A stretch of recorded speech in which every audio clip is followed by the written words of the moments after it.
తెల్లారితే రంగుల పండుగ పట్నం పల్లెలను తేడా లేకుండా అంతటా సంబరంగా ఆడతారు.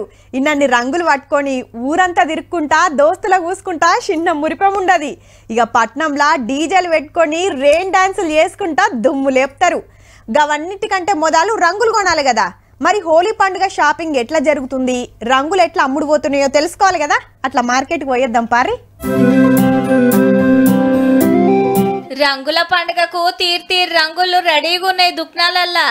లూజ్ అంటే లూజు, ప్యాకెట్లు అంటే ప్యాకెట్లు, ఎట్లా కావాలంటే అట్లా అమ్ముతున్నారు. ఇక చిన్న పోరలు కాయిస్ చేసే పిచికారీలు, గన్నులు, టాయ్ పిచికారీలు బొచ్చెడు తీర్లున్నాయి. అగో గన్ను నాగస్వరం లెక్క సుత ఉన్నాయిల్లో. టన్నుల రంగులు తయారు చేసి మంచిగా ఆరబెట్టిండ్రీళ్ళు. ప్యాకెట్లు చేసి మార్కెట్లకు దోలుడే.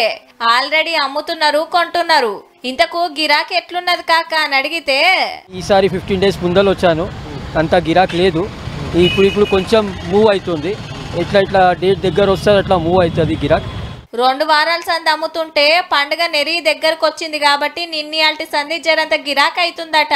పిల్లలు పెద్దలు అందరు రంగులు కొనుట్ల బిజీలున్నారు. పట్నంలో ఈ తాప రంగులకు పిచికారీలకు అన్నిటికీ రేట్లు మండిపోతున్నాయి అంటుండ్రు పబ్లిక్. ధరలు ఎక్కువైనాయి, అందరు 50 రూపీస్ ఎక్కువ అయింది కిలో పైన. నిరుడు కంటే మస్తు ఎక్కువన్నాయి రేట్లు అంటుర్రు. రంగులకు కిలాకు 150 కాంచెల్లి 250 దాకున్నాయి.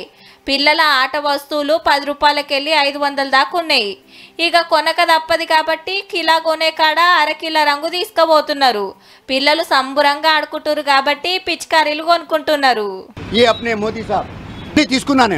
అయితే 10వ తరగతి పోరలకు పరీక్షలు నడుస్తున్నాయి కదా, గా బుగులకు ఎక్కువ కొంటలేరట. ఎగ్జామ్స్ నడుస్తున్నాయి, పిల్లలు ఎవరు ఆడతారు, అందరు బుగులతోని ఏం తీసుకుంటలేరు. తెచ్చిన మాల అట్లనే ఉంది. కెమికల్స్ కల్పని రంగులే కాకుండా స్వచ్ఛమైన రంగులు సుతా బొచ్చెడొచ్చినాయి మార్కెట్లకు. ఆ కెమికల్స్ జోలికి పోకుండా రేట్ ఎక్కువ ఉన్న నేచురల్ కలర్స్ తోని పండుగ చేసుకోండి, పైలంగుండుండ్రి.